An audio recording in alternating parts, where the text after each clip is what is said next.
وجبت جنوبها فكلوا منها وأطعموا القانع والمعتر كذلك سخرناها لكم لعلكم تشكرون لن ينال الله لحومها ولا دماؤها ولكن يناله التقوى منكم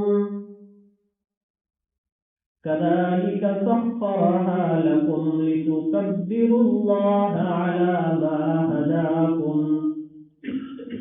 وبشر المحسنين. وعن أنس بن مالك رضي الله تعالى عنه قال قدم النبي صلى الله عليه وسلم المدينة ولهم يومان يلعبون فيهما فقال ما هذان اليومان قالوا كنا نلعب فيهما في الجاهلية فقال رسول الله صلى الله عليه وسلم قد أبدلكم الله بهما خيرا منها يوم الأضحى ويوم الفطر. صدق الله وصدق رسوله النبي الكريم. الله أكبر الله أكبر لا إله إلا الله والله أكبر ولله الحمد. الله أكبر لا إله إلا الله والله أكبر ولله الحمد. الله أكبر لا إله إلا الله والله أكبر ولله الحمد. إن الله وملائكته يصلون على النبي يا أيها الذين آمنوا صلوا عليه وسلموا تسليما. تمام اخبار درود پاک پڑھیں. اللهم صل على محمد وعلى آل محمد كما صليت على إبراهيم وعلى آل إبراهيم إنك حميد مجيد. اللهم بارك على محمد وعلى آل محمد كما باركت على إبراهيم وعلى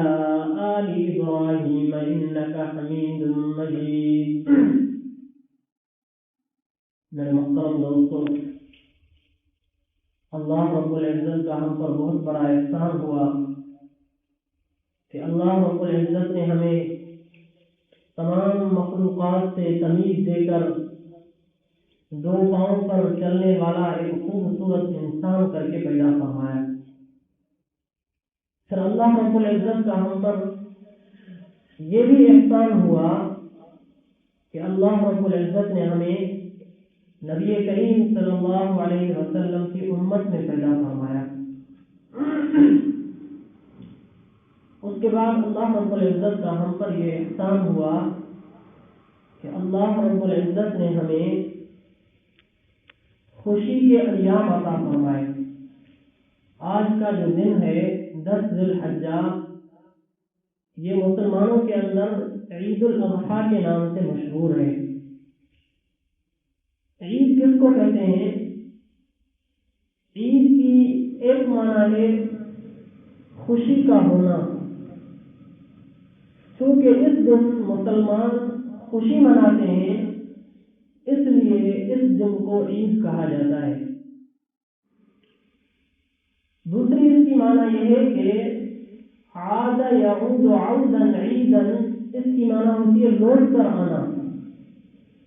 چونکہ یہ جو عید ہوتی ہے یہ سال میں 2 مرتبہ لوٹ کر آتی ہے، اس لیے اس کو عید کہا جاتا ہے. یہ عید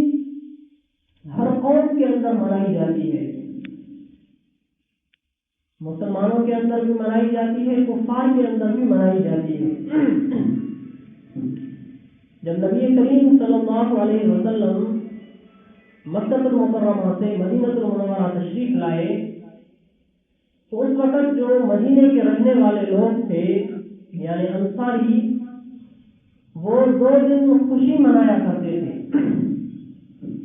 حضرت انس رضی اللہ تعالیٰ عنہ فرماتے ہیں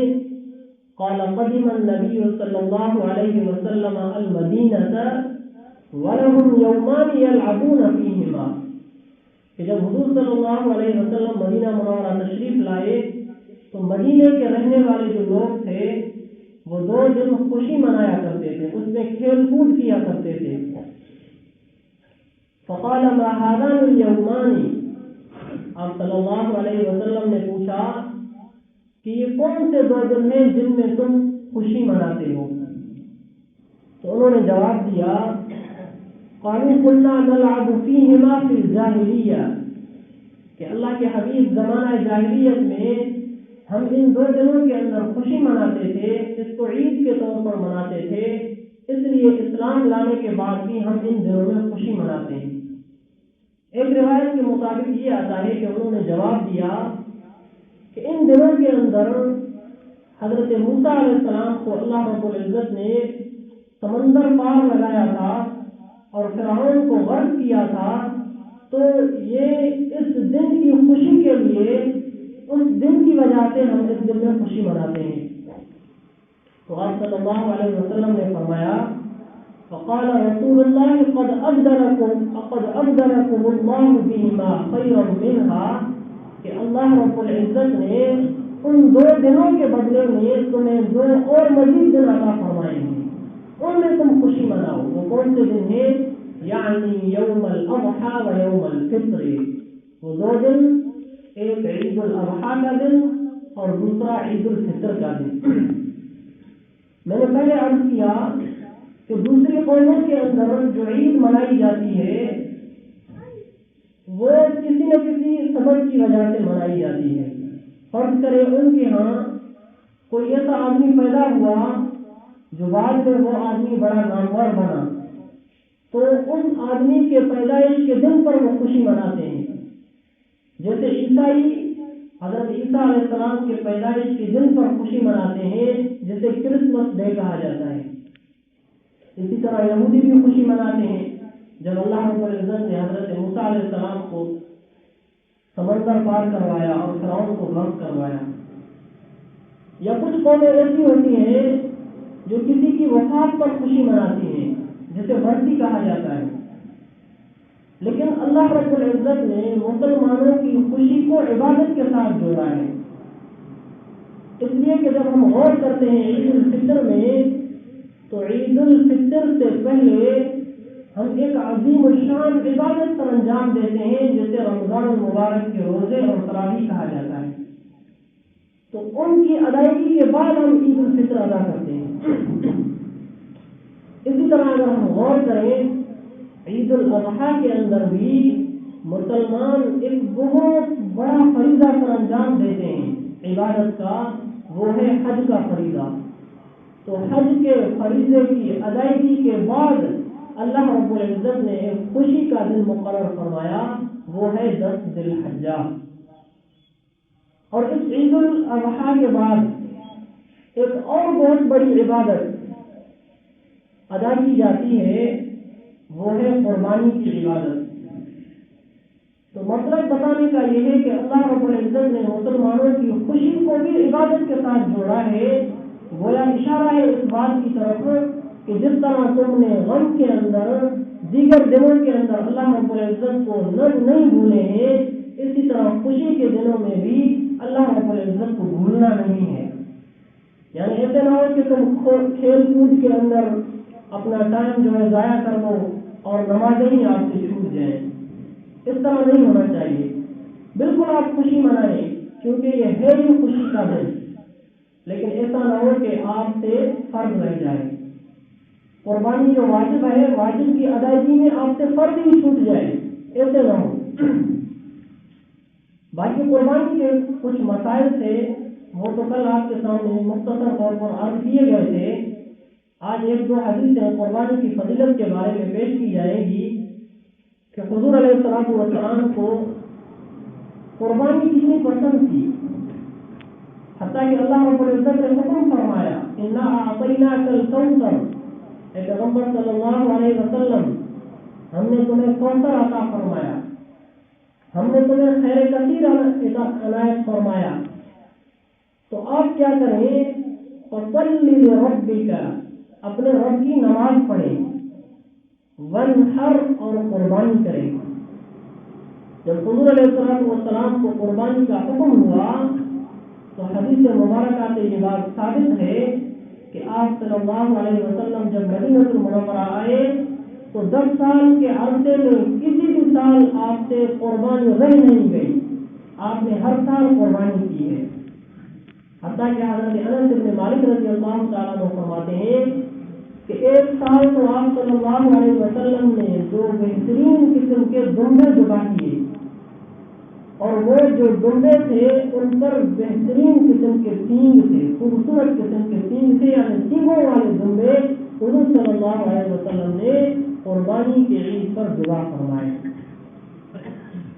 ایک حدیث مبارکہ سے معلوم ہوتا ہے کہ حجۃ الوداع کے موقع پر جب آپ صلی اللہ علیہ وسلم آئے تو حضرت جابر رضی اللہ تعالیٰ عنہ فرماتے ہیں عن جابر رضی اللہ تعالیٰ عنہ عن النبی صلی اللہ علیہ وسلم قال ساق معه 100 بدنة، کہ آپ صلی اللہ علیہ وسلم جب عید الاضحیٰ کے دن آئے تو آپ صلی اللہ علیہ وسلم منی کے مقام پر 100 اونٹ ساتھ لائے۔ پھر آپ صلی اللہ علیہ وسلم نے فلما انصرف الى المنحر نحر 63 بیدہ، آپ صلی اللہ علیہ وسلم 100 اونٹ ساتھ لائے، پھر ان 100 اونٹوں میں سے جو 63 اونٹ تھے آپ صلی اللہ علیہ وسلم نے اپنے ہاتھ سے نحر فرمائے۔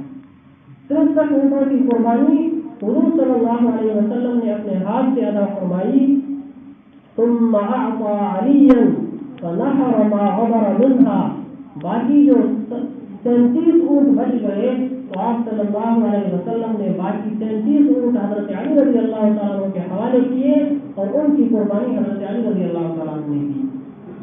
تو حضور علیہ السلام کی عمر مبارک کی 63 سال کی، گویا اشارہ تھا اس بات کی طرف کہ حضور صلی اللہ علیہ وسلم نے 63 اونٹ ذبح کر کے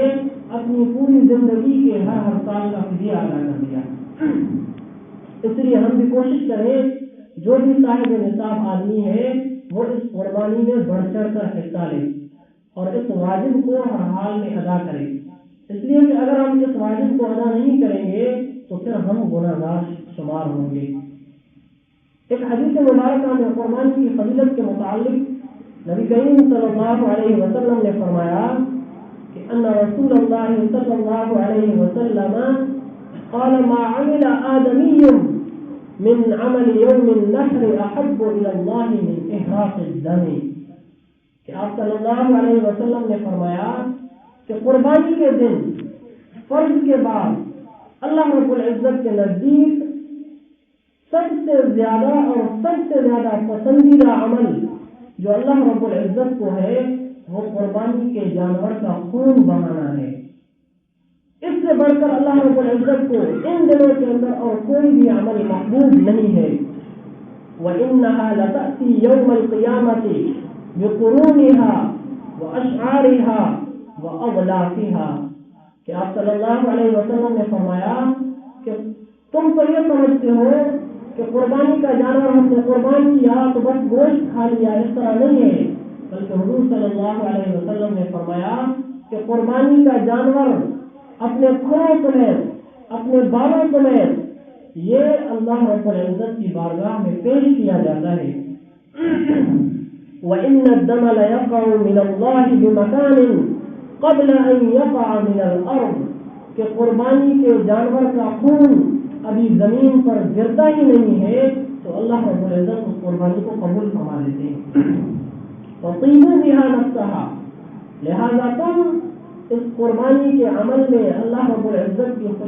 خوشنودی کو حاصل کرنے کے لیے یہ عمل کرو۔ اس میں ایک بات یہ بھی ملحوظ نظر رکھنی چاہیے کہ ہم جو قربانی کریں اس میں ریا نہ ہو، اس میں دکھلاوا نہ ہو،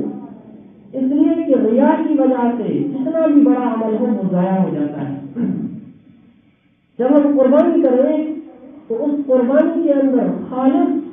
اللہ رب العزت کی رضا کی نیت ہو، پھر چاہے کتنا ہی چھوٹا عمل کیوں نہ ہو وہ اللہ رب العزت کی بارگاہ میں مقبول ہے۔ اس لیے کہ قرآن مجید میں اللہ رب العزت نے فرمایا لَن يَنَالَ اللَّهَ لُحُومُهَا وَلَا دِمَاؤُهَا وَلَكِنْ يَنَالُهُ التَّقْوَى مِنكُمْ، کہ اے مسلمانوں، اللہ رب العزت کو تمہاری قربانی کے گوشت کی ضرورت نہیں ہے، یا اللہ رب العزت کو تمہاری قربانی کا گوشت نہیں پہنچتا ہے، ولا دماؤها، نہ اللہ رب العزت کو تمہارے قربانی کے جانور کے خون کی ضرورت ہے،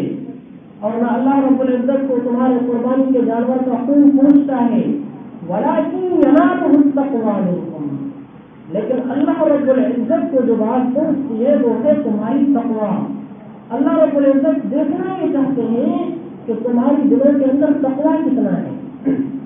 تم یہ جو قربانی کا عمل کر رہے ہو تمہاری دل کے اندر خلوص کتنا ہے،